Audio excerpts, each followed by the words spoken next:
to the Talented 10th podcast. I have back with me Rakeem Oliver. He's going to be joining me monthly. And we're going to tackle a couple of things each month. First, we're going to have a discussion. I know way back when I turned, I believe, 32, I had said I was going to write a book. And I don't have time to write a book. It's a lot of work. So what I'm going to do now is those 12 chapters that I intended to be a part of my book, I'm going to now do that visually and on video and kind of vlog form in, anywhere from 20 to 30 minute episodes. And that is going to be my book. So those chapters were understanding and altruism, appreciation, self-reliance, righteous consistency, competitiveness and mentality, discernment and proportionality, and introspection, self-governance. Then disdain for mediocrity, curiosity, trust, straightforwardness, and loyalty. Those 12 chapters kind of grew out of, there was a point in time where I had such good friends. I kind of asked myself, what are those qualities that have allowed me to be so fortunate in the type of people I have around me? And I use this at work. I've told my friends about this. I use this as a mentor. It's understanding first, appreciation next, kind of self-identity, third, consistency, fourth, and then trust, fifth, and sixth was loyalty. And I've always thought that sincerity kind of graduates you into the next phase. So understanding someone sincerely is the only way you're going to be able to appreciate them or a thing, even if it's not a person. And then after you can sincerely appreciate someone, you kind of see what their identity is for you, or if you're talking about yourself, those things. And so it just gradually moves on to that. So that'll be kind of the first segment, and then we're going to talk sports second, and then kind of a current event. Third. You want to tell them what the sports and current event you chose? So for this one, for sports, we from Arkansas, and it wouldn't be right if we don't talk about Calipari and the impact I think he'll do for the state of Arkansas, for the U of A, for the basketball program in general. When you talk about somebody that's coming or that's accepted to come here and coach here, so got to talk about that. Ain't no other way around it. Just got to do it. And then I want to talk about current events in the world, such as the impact that Iran has with the strikes that they did on Israel striking back. What impact would that have on us in America? Because some people may think, it's out of the country, it ain't a big deal to me, but in reality, it may be a bigger deal than you think it is. So yeah, absolutely. Those things I figure we can chop it up and talk about. But again, excited for the 12 chapters as well. My motto with the understanding is, what did you think about that? You remember when it was just 6 things? I like it. I like the 12 and some of the ones you threw in there, and especially the starting out with the understanding. And you got to understand. My motto is you got to understand to be understood. Mm-hmm. And if you can't be understood, it means you might have not was understanding to either be able to communicate or talk, or appreciative of the things that was taught to you to go out and deliver it. So. I like it. I'm excited for those for sure. We're going to be able to talk probably circles around a bunch of them chapters, and we already do, and just in general talking just in daily life and activity. So right. It like I said, it kind of came out of just a question to myself of what are those qualities that you value, and what is, not to say that there's a sequence of things, but I think there is a sequence to things. I think when you have those deep relationships, it's good to go back when you get it right, because it's so rare. It's good to go back and be like, well, how is this the case? And so, but for me, understanding as the beginning is, you know, that's huge. one that people miss over a lot. So, and it's like, how do you have a close relationship if fundamentally you don't understand someone kind of deeply, and where have they been, and why are their actions the way they are, or why do they respond this kind of way, and like think a certain way. Like, are you curious about who someone is and kind of what goes to their core, or do you just kind of sit back and like make judgments along the way, even when you don't fully understand, know somebody yet? And I think selfless people understand.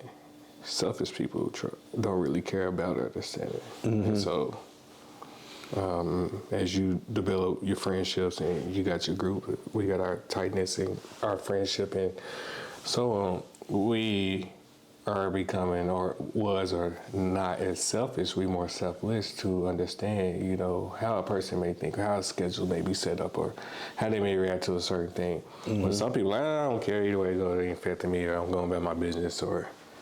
Yeah, I also was like, until someone is opening up and kind of telling you about how they grew up, or some of the early things they faced, or like I said, adversity. What were your early interests? How has it changed? Right. Though, can you really understand somebody? Like, can you really pick up? Like, let's just say you meet someone, and I'm not talking about even romantic, but just meet somebody, and you basically only know from that point forward. Like, you don't, because a lot of people don't go back and aren't curious about how they came up. And and why is my attitude, or what, that's, you gotta get an understanding for the person's upbringing or past. And I ain't saying go get the bad part of a person past only. It's just understanding like how they grew up, or how they think, or how they process certain things. It's just important, I think, in general, friendships or relationships, especially in relationships. If you only want to go and understand somebody for the wrongs or something, like, you understand it for the wrong reason, mm-hmm. you don't need to be in that relationship in general, or their friendship. Mm-hmm. So I like that, Yeah, and moving on, we won't make the first episode. Right, I understand already. We got. But I do think it's a process, and I do think,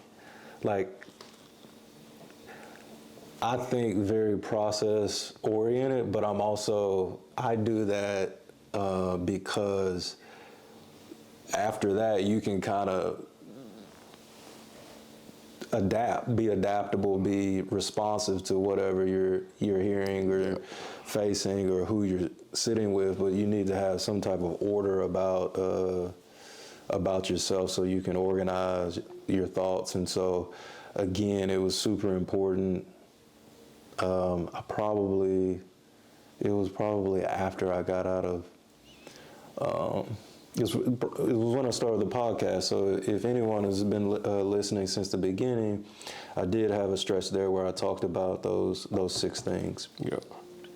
And I'm too young for a 6-chapter book, so I remember being in Phoenix, actually, and it was a very stressful time. I was helping out with a high school basketball situation, and it was every day, and trying to help my friends and their family get something in order. And so from July to October, it was like every day I was working this thing and trying to do right by people I cared about. And so I just had to take some time, and I went to I went to Phoenix by myself, and expounded on it. And it was like, what? So those are the 6 critical things, the most important things, and how it evolves.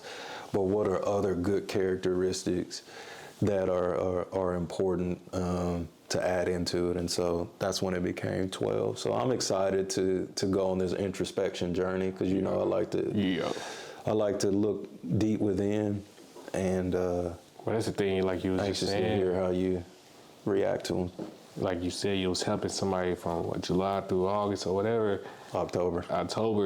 Well, what that goes towards loyalty, and that's one of your chapters. I mean, Yeah, that's the highest level to me. Exactly. So it's you break these down and you drop your episodes about them, people gonna really see how all that correlate and get and tying together, and what's make it the 12 chapters of it. So it's gonna be nice. Yeah, I think so too. So yeah, I'm excited about that. So we'll kick off each episode from this point forward with those chapters. There'll be separate episodes. We won't. This will be super focused on those 3 areas. Right. But Rakeem, I think you're gonna watch the episode, and then I'm gonna get your reaction. I'm on it in my view on some points. And I'm probably gonna even learn stuff as well from it. That's the thing too. I mean, you don't stop learning or understanding even at the age we at now. I mean, oh no, no matter how many years of friendships we already got, or how many more we got, we ain't gonna stop learning and understanding, because things may change and adapt and interests or something like that. So I'm gonna be doing the same, learning it, reading it. Yeah, so it's gonna be fun, and we'll use AI. I'll use AI basically now, and just take the transcripts and then put it in put it in a book form. So I'm cheating.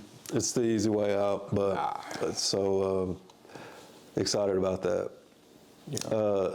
Next thing, I'll let you kick it off with Cal. Man, the Cal effect. Okay, I'll let you kick it off with Calipari. The Cal effect, man. It's just as if you are Arkansas, live in Arkansas, from Arkansas, went to U of A, Arkansas fan, who wouldn't be excited for this?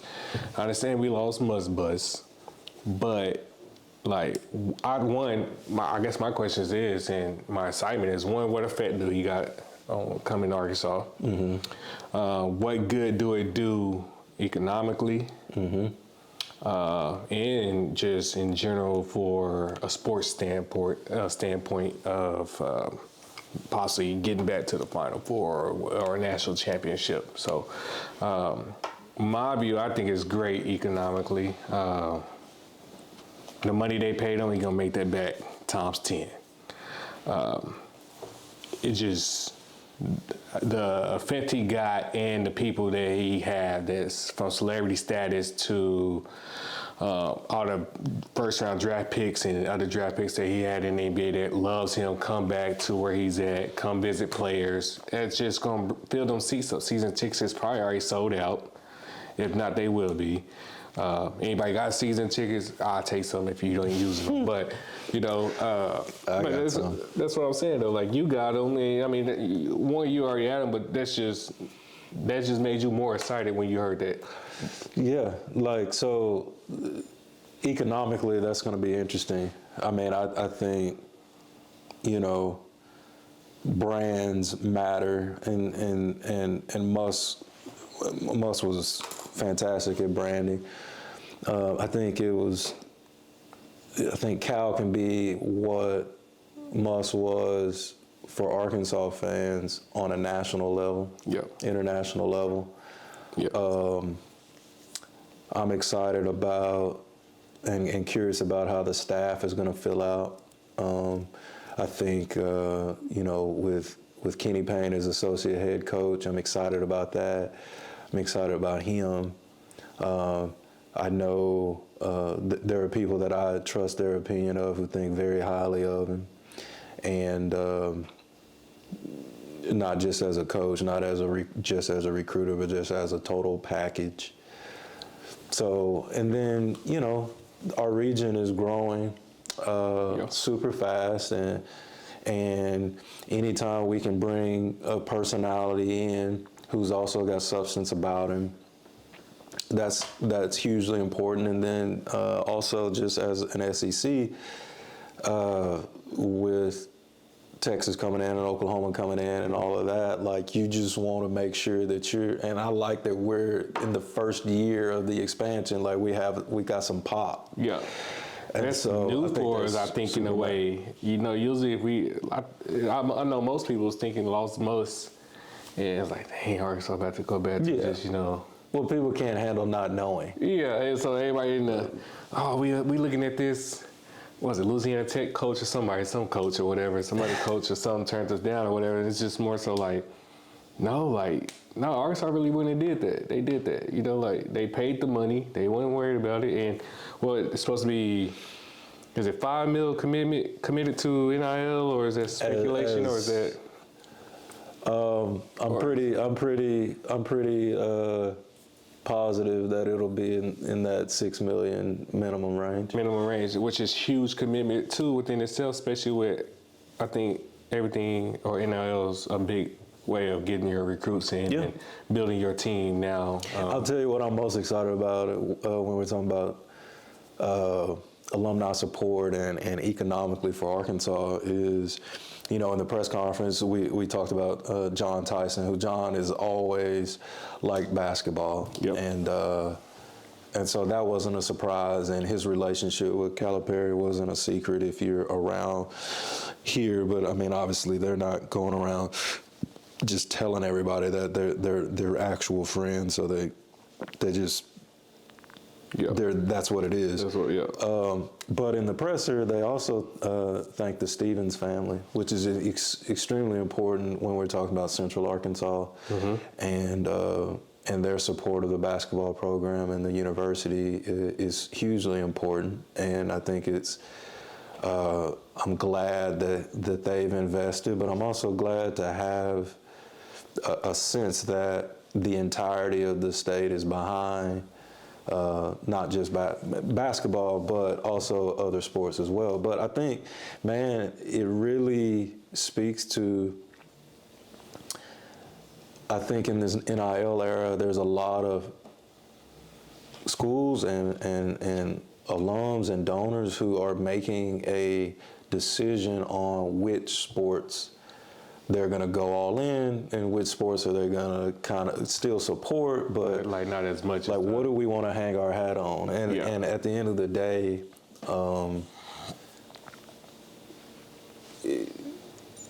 I wouldn't say we're a blue blood until we get another natty, but we're a tier below that. Yeah. And so the state of Arkansas, and I'll get to the excitement part, and then I'll flip it back over to you. The excitement part of, like, look, I'm from Southeast Arkansas. I'm a Monticello, born and raised, and country boy at heart, despite where I'm at now. And man, you just used to being underestimated. Like, you're from Arkansas, insert stereotype. Yeah. You guys are poor and uneducated, insert stereotype, and ain't got no money or something. Yeah, exactly, and like there's a chip on the shoulder within the state again, and we feel like we're also being led by someone who's willing to have has a swagger about them. Yep. And a swagger that can reignite that chip, and we have kind of an us against the world, or we don't care what you think type of mentality. And like, that's where I'm excited, both from a donor's Central Arkansas, South Arkansas perspective, and not just seeming like we're a Northwest Arkansas only situation, but also like, just the whole state. The way people act surprised and the way people talked about what Cal chose to do and why would you go to Arkansas, and like I said, insert stereotype here. I'm like, okay, you get to kind of, so okay, we'll see. We'll show you. And that's the thing, Arkansas, it's way more than in Arkansas people think, way more money too, so don't get it twisted. But you was around coming up here from Southeast Arkansas when Coach Richardson. was here. And so you already had been around that experience or that feel of national, notoriety for the University of Arkansas, stuff like that, because you was already into that, from your dad and your brothers and stuff. So do it give you that feels back like if you was like almost like a little kid again, like, man, like, that excitement of like, we ain't there, don't get me wrong, but just that the possibility we could possibly be back there on that national level and that. I like seeing it in fans, really. Yeah. Like I'm a basketball head. Like, Muss is gone, but like, do I enjoy 3 Sweet 16s and 2 Elite 8s in 4 years? Yeah, absolutely, I do. So I don't know. I am more excited, and I think the ceiling is higher, and I think it's sustainable within the university community and all that. Because Muss could grind on you, but I don't have anything negative to say about Muss, and I was allowed to be around and close too. So I appreciate that, and there were some good people on that staff, and I wish them the best. So. With Cal, it's just more, think 2 years ago when you got Anthony Black, a top 5 pick, and ended up being, and you had Nick Smith, the first round pick, and you had Walsh, and you got a good guy, one of my favorite guys, and Ricky Council, and think about that potentially being able to happen every year. Every year, right. So you're not just like good. And even that team, I think, went in as an 8 seed. So out of those 3 Sweet 16s and 2 Elite 8s, like even that team was the lowest seeded of those 3, I believe. But it was exciting. You had young talent. You had transfers that were performing, especially before Brazil got hurt in December. And, you just think about what that could mean with Cal's history.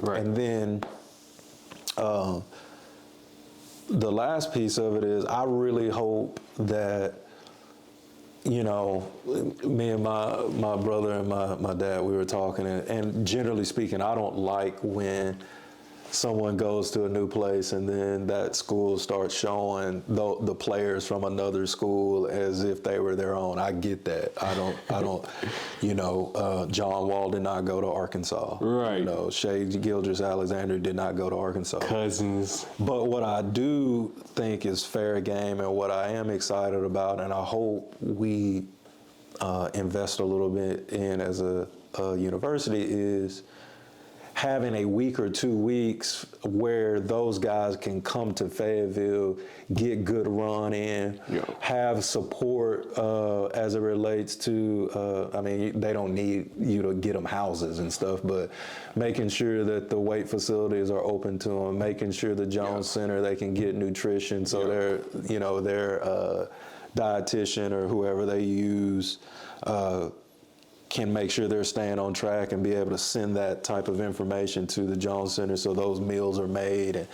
And then that way you're kind of creating this competitive community. So those are things that I want the same thing for track and field, where, and I think we got we could improve the situation where we got pro groups and they do work out at our facilities and they can use things like the Jones Center. But do we need another track? Not like John McDonald Field, but should we have a secondary track? Does that help us with national meets where you got warm-up tracks and you got so it's, as we go into this NIL and compensation mode, we've got every one of our facilities except for Bud Walton renovated, and I think that's coming.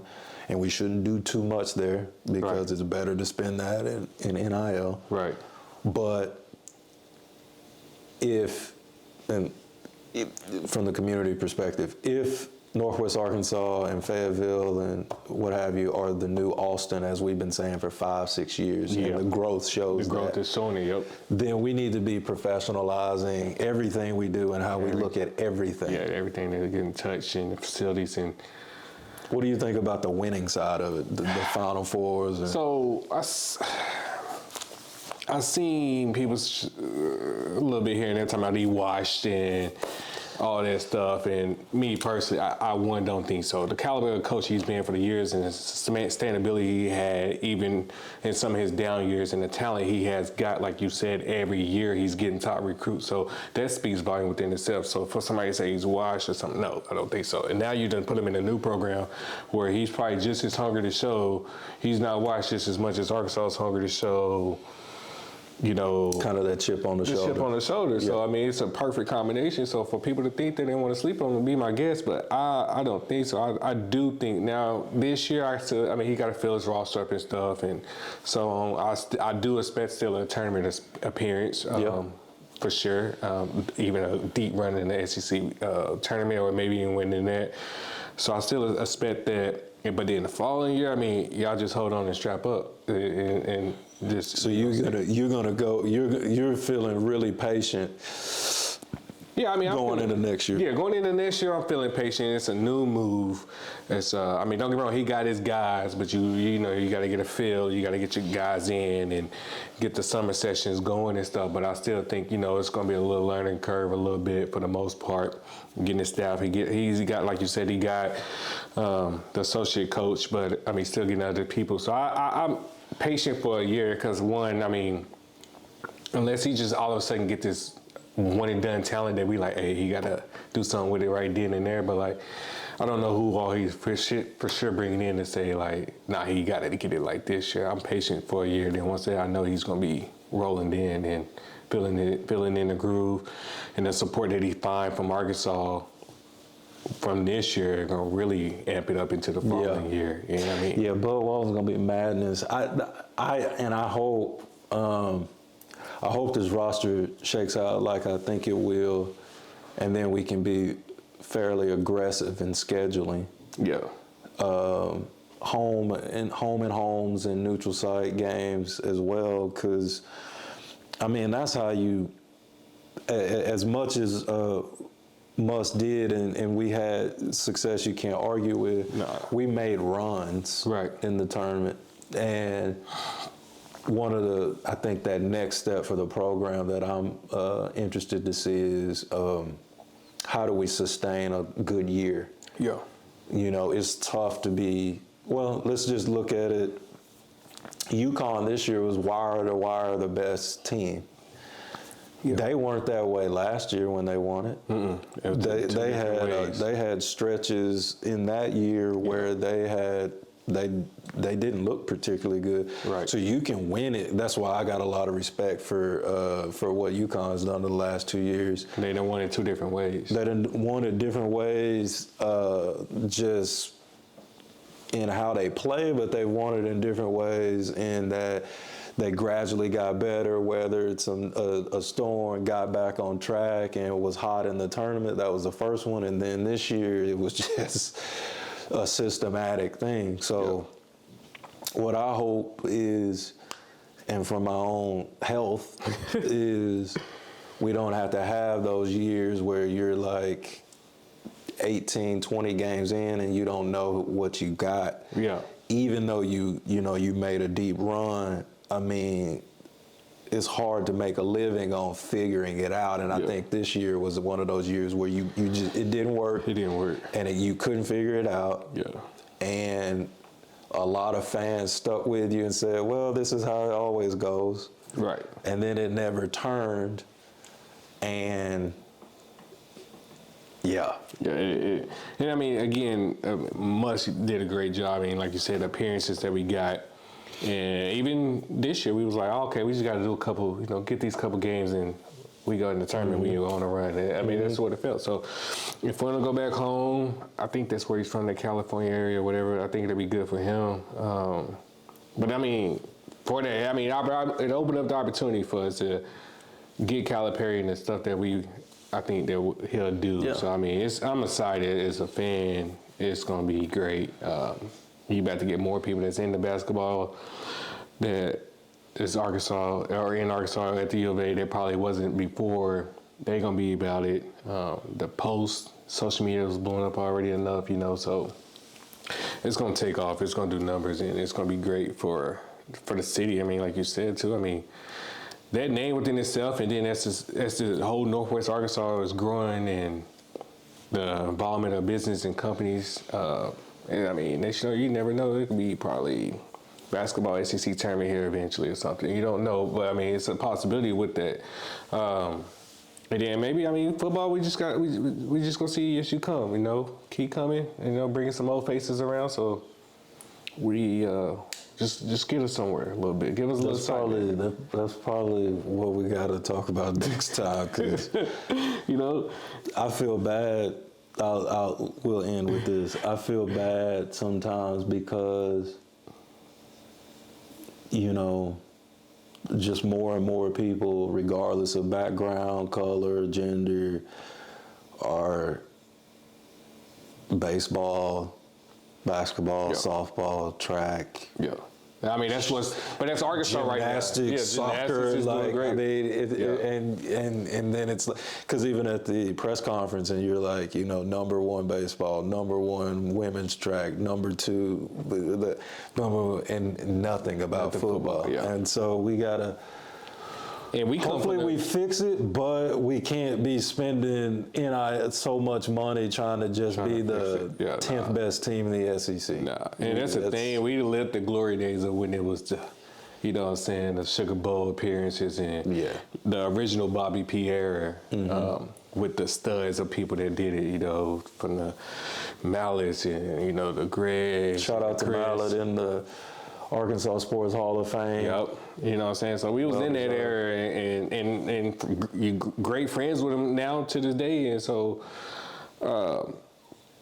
that's why I think we ain't seen it since, and it's just been trying to figure it out. So that'll be a topic for sure. Yeah, I had some great, that was a great team, and there was a lot of great friends on that team, great dudes. Yeah, real great ones. So, I mean, which just like they want to see Arkansas football to get back there. Lost too many of them, too. Right. And it's just like we want to see it get back there, I think. That like I said, that'll probably be the next thing. But Arkansas in general, we in the right direction. For University of Arkansas, the U of A, the Hill is Hill, we in the right direction. So, and especially with all programs, I mean, track's dominant and gonna keep doing it in baseball there. So one of us, somebody bring us that outside of track. I love tracks bringing us those championships, but I need somebody else to bring us one now. Man, I'm hoping Dave Van Horn can get it. Yeah. So I need somebody else, it's our year, it's our time, it's our next, I say it's our next, generation of probably the next, 5-10 years, so it's our time for as Arkansas in general. Somebody bring them to us. I agree. Okay, our last topic. Man, you wanted to talk about Iran. I did. One is, for the people to know, B is levels to this when it comes to politics and understanding. And so one, I like picking his brain because he sees stuff different from how I see it, and he see it at a deeper level most times. I see more surface level, try to dig deeper, but I kind of got to get through it. But he can help me understand it some when I ask questions. And so if I know there's a topic that's going on in the world, such as, military and things that a lot of people, politics in general, that a lot of people may not know, I know for sure he knows and already know about it to where he can speak on it. So I gotta ask because I've seen it and I've been seeing it. Now I've just seen it came back. So originally Iran sent out, 300 missiles apparently? Yep, 300 to drones, cruise missiles, ballistic missiles to Israel. 99 of them probably was, 99% of them apparently was shot down. So pretty much no effect. Israel just returned the favor with, I don't know how many, but some to show, I think it was more so a warning shot to show like we can touch you if we need to touch you. Yeah. But leave us alone. Right. Kind of type of thing. Now what Iran plan on doing from here, we'll see. But I just want to see or get an understanding from you, or what effect do you think it has on us? Because it's already an effect on us, I think, one. Right. And what effect you think it may continue to become if they keep. So, man, and you can go super deep on this. I'll talk about a couple things. Number one,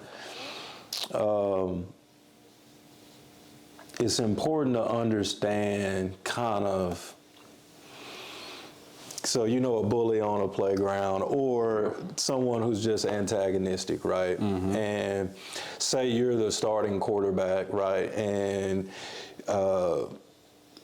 you're going Division I, and every Friday is important to you. And you have this guy who knows they can't beat you, whoop you, you got too many people on your side, too many friends, blah, blah, blah, blah, but they don't have as much to lose, and so they're poking at you because you got a ton to lose, or you got a ton on the line, or you got a ton of responsibility, and you have to be more measured with how you respond than they do because they don't have as much to lose as you. Okay. So that's, if I draw that analogy, that is kind of, the U.S. is this starting quarterback, the leader. He's got allies, has a lot of responsibility. His success or failure has to do, impacts a whole lot of people. Yeah. And so you could say, in this scenario, Iran is that kid that had nothing to lose. And that's number one. As it relates to that is deterrent effect. You could call that kid Iran, you could call that kid Russia, you can call that kid a lot of things. Yep. Deterrence matters. So you're not always having to respond, you're deterring anyone from trying to trigger a response, and we've failed in that regard. And it's not easy because you hear in these scenarios, you hear about proxies, meaning just, you can look at it as like a hired gun, like mercenaries, people who are loosely aligned with you, but really does some of the things you want done, because you kind of agree on things, but more than anything, you're paying me. Yeah. And because I'm not a state or a nation, it's harder to respond because you're embedded in populations, or you don't actually have military bases or facilities, you don't have a navy, your army is militants, all of this. So it's hard to respond to what you do because in order to respond, I have to put innocent people at risk. Right. Well, in 2014, Russia did a similar thing. Some call it hybrid warfare in Ukraine. If people remember, they were called the Little Green Men. They didn't have insignias. They didn't have uniforms. Most people knew they were Russians, but it was hard to do anything because it wasn't official. Yeah. And so now we see where we are with Ukraine and Russia, right? Yep. Where when you don't address these things and all it takes is to kind of thinly veil it as if it's not Russia, but everybody knows it really is, when you don't address that head on, you have a war that people didn't think was going to happen in 2014. Correct. So you got to draw those lessons. That's the current situation of like trying to destabilize the situation. Right. Use people so you have plausible deniability. Hezbollah, Hamas, Houthis, some Iraqi terrorist groups, and so in Iran, from what I gather and from what I read, a lot of the organizers of those proxies are in what is called the Quds Force. And so since, during the Trump administration, there was a general that was killed in Iraq, which was seen as like a huge deal because he was actually an Iranian general. It wasn't somebody that was loosely affiliated. He had their uniform and was a leader within it.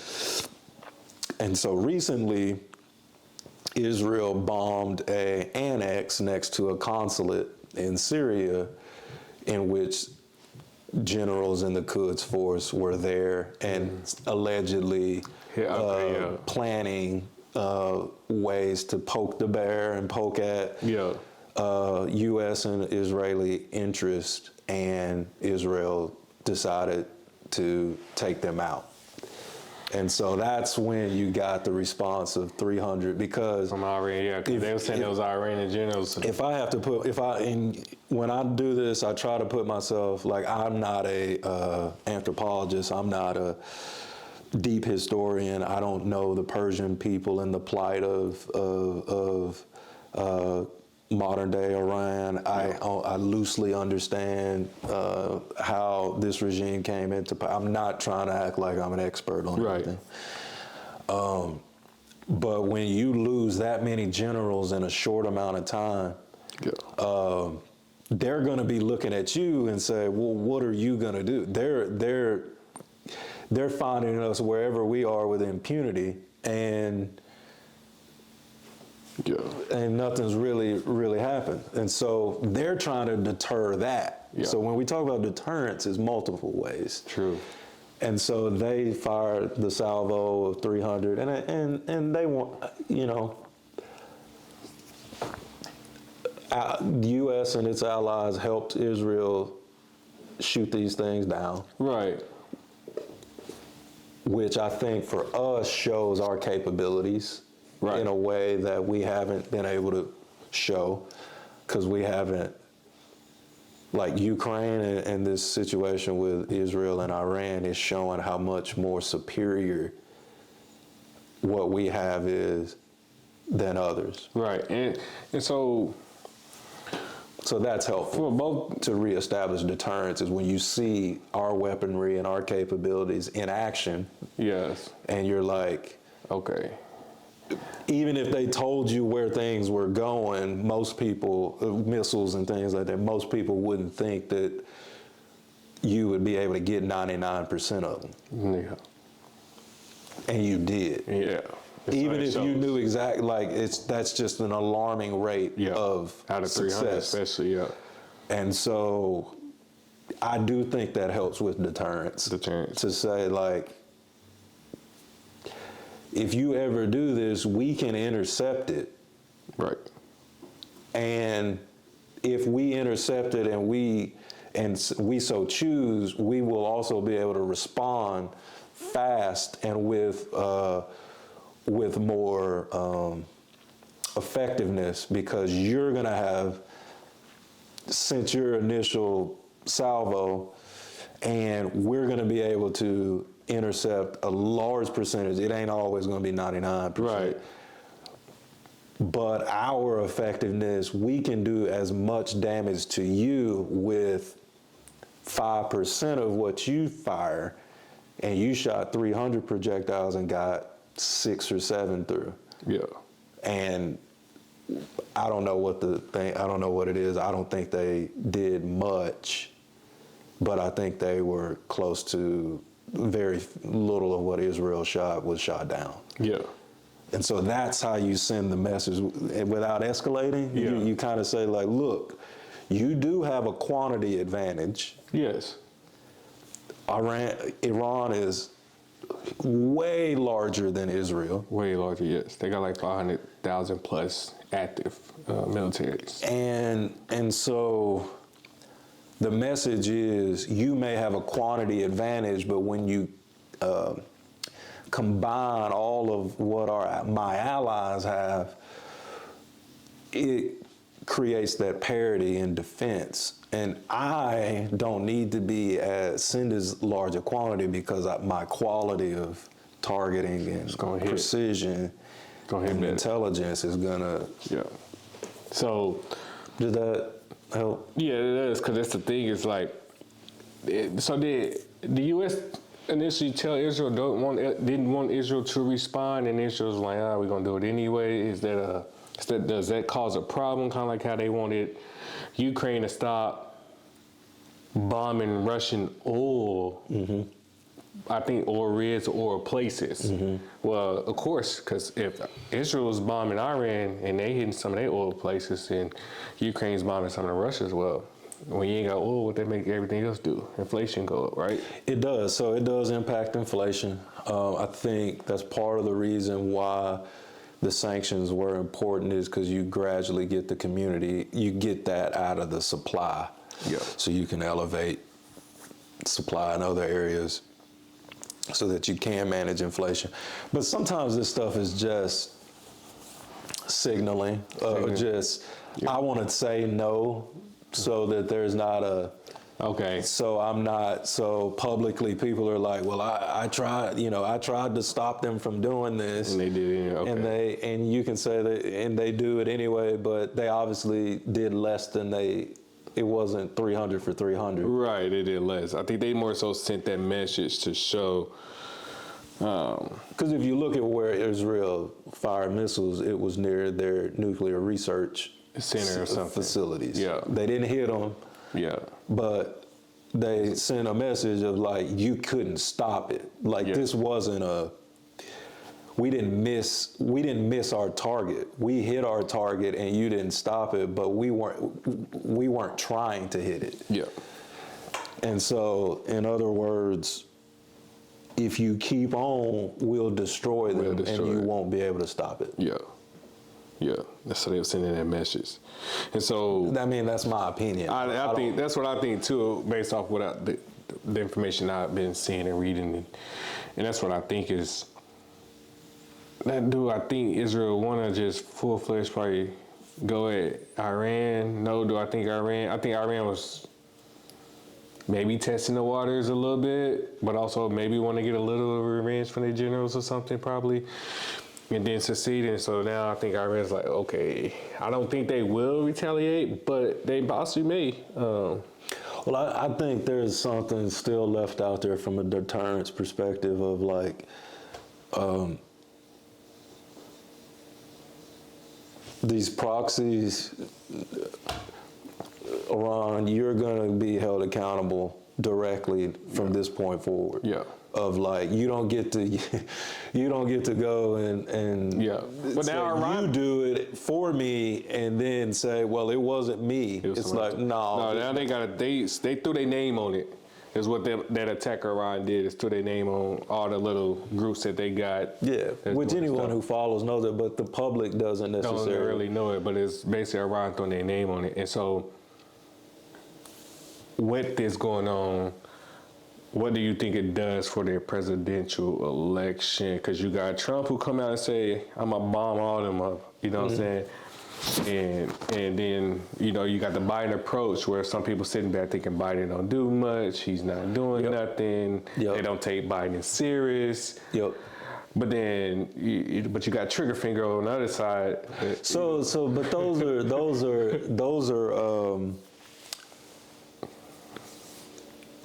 those are narratives created. Correct.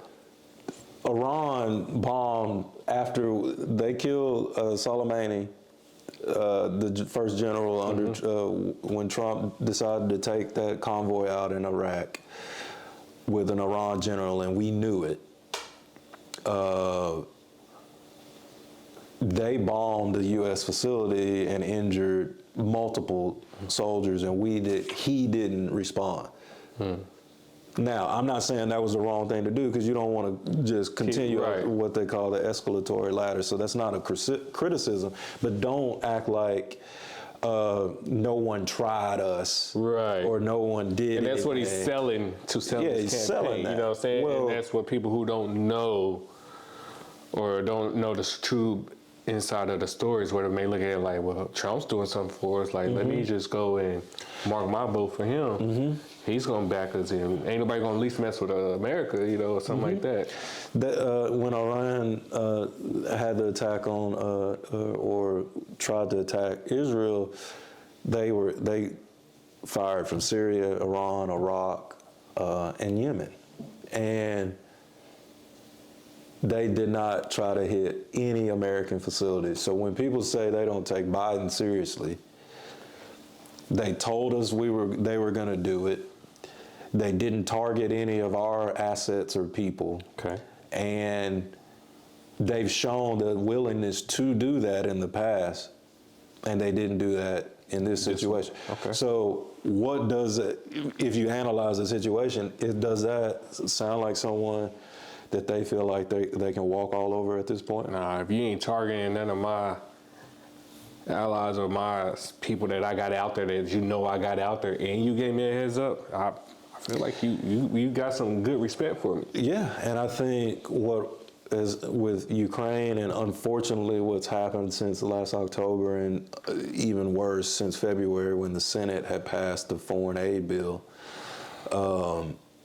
this delay has been a black eye on American leadership. But I think the world is saying that Biden is balancing what he knows needs to be done in the short term with what needs to be preserved for our country in the long term. Yeah. Like, you could try to vacate the chair and get the speaker out and force a vote and do all of that stuff, but you're only further deepening some of the dysfunction that is already there. Yeah. And so it's not satisfactory if you're Ukraine.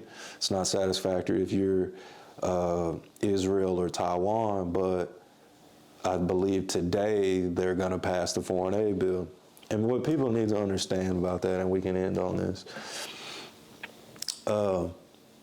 when you see $60 billion in aid to Ukraine, it's not cash. No. It's not cash. We can't print enough of that money. It's getting out old inventory. Yep. That's costing a whole lot more than it should to maintain so that it is ready. Getting those to people who need it on the front lines and replenishing what we gave away with newer, better stuff. More updated. And most ships and missiles and tanks or whatever. Missiles, 155 millimeter artillery. Yeah, see, I didn't know that. We were talking about Fort Smith. Mm-hmm. Yep. With Fort Chaffee, there's a lot of infantry trained there. There's a lot of artillery trained there, and I believe there's a considerable amount of HIMARS training there in Fort Smith and on Fort Chaffee. And so that helps Fort Smith. Yes, the economy is growing crazy because of it.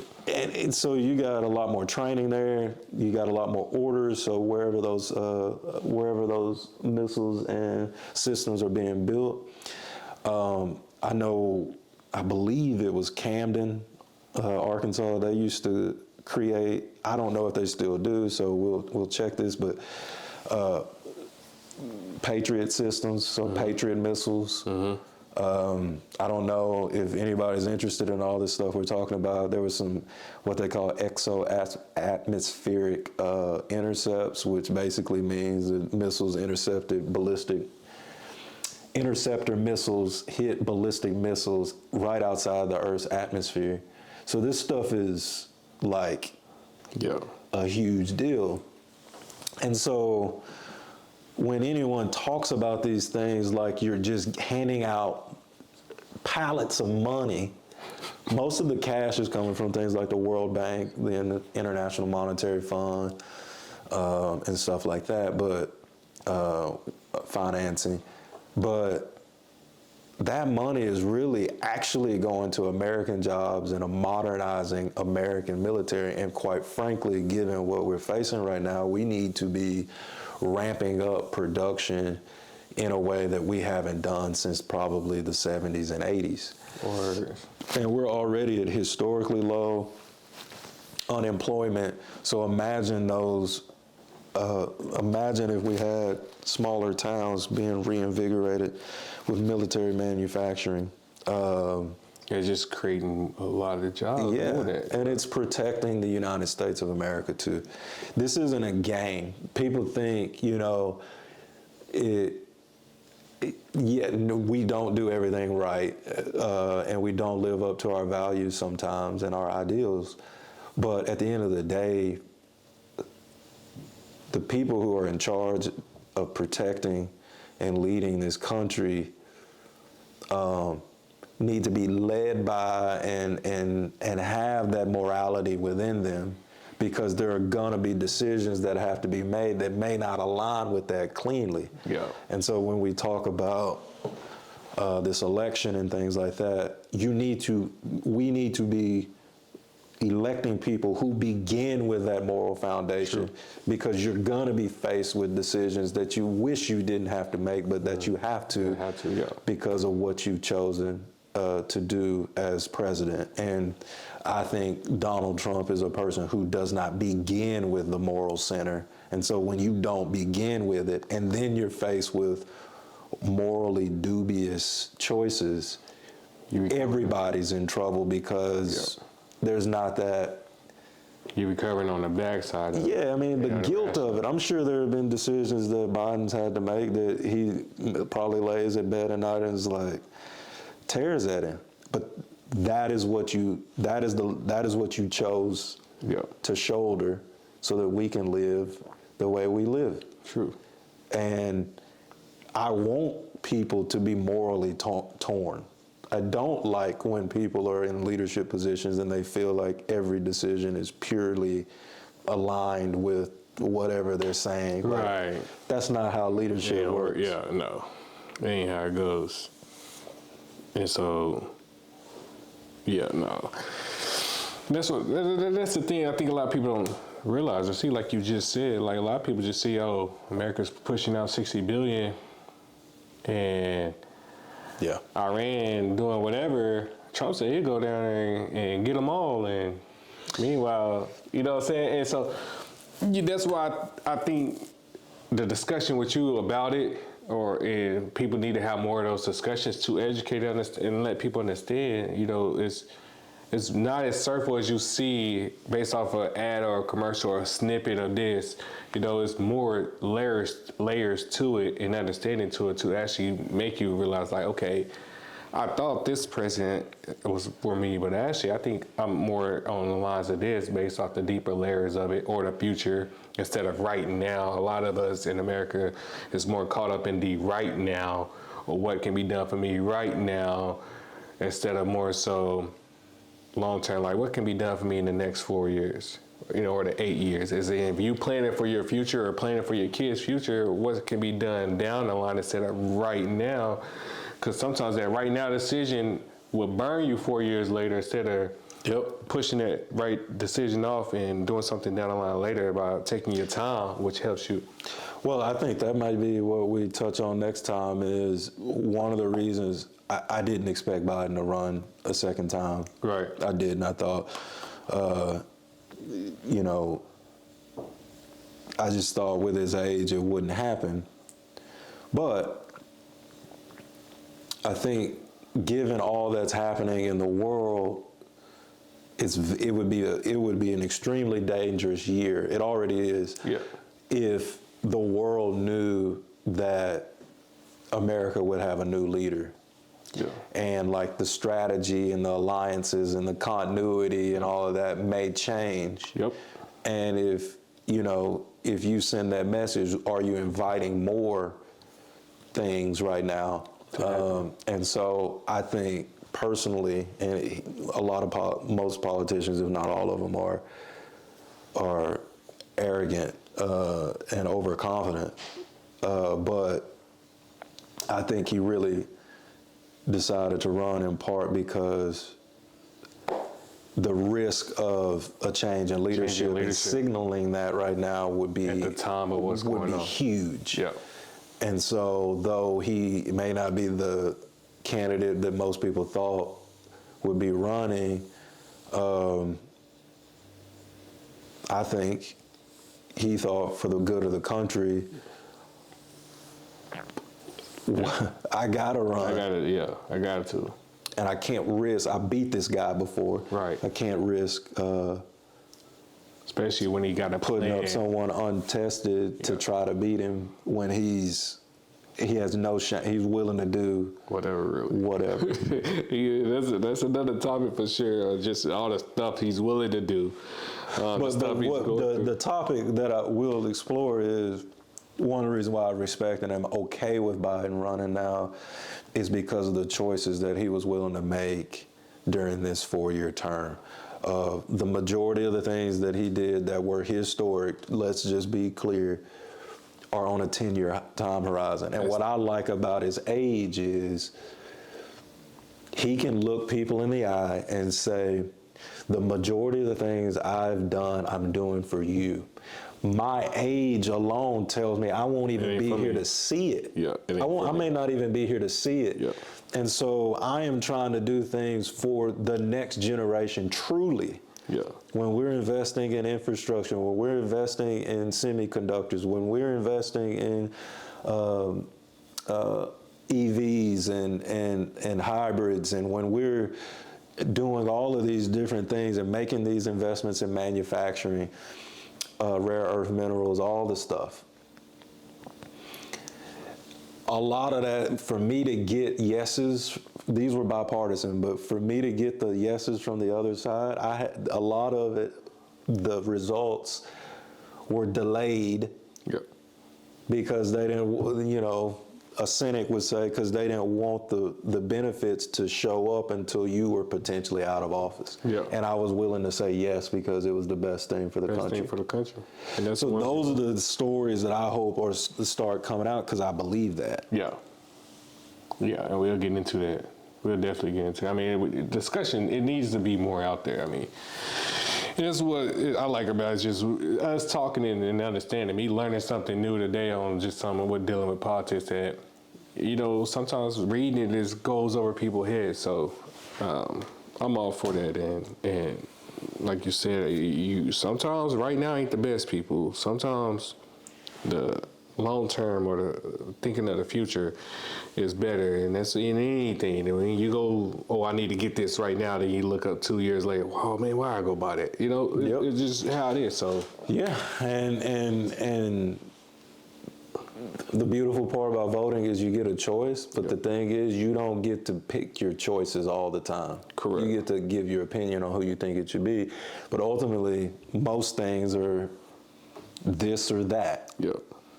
And I hope that people out there that wish they had better choices would get over themselves because you only have the choices you have. Yeah, you got your options. And so I get it. There's every day I wake up, I wish I had better choices. Right. That like grow up. Yeah. That's just life. That's just what it is. If I got to choose my choices, I mean, that's a dream. Yeah. So like, get over yourself.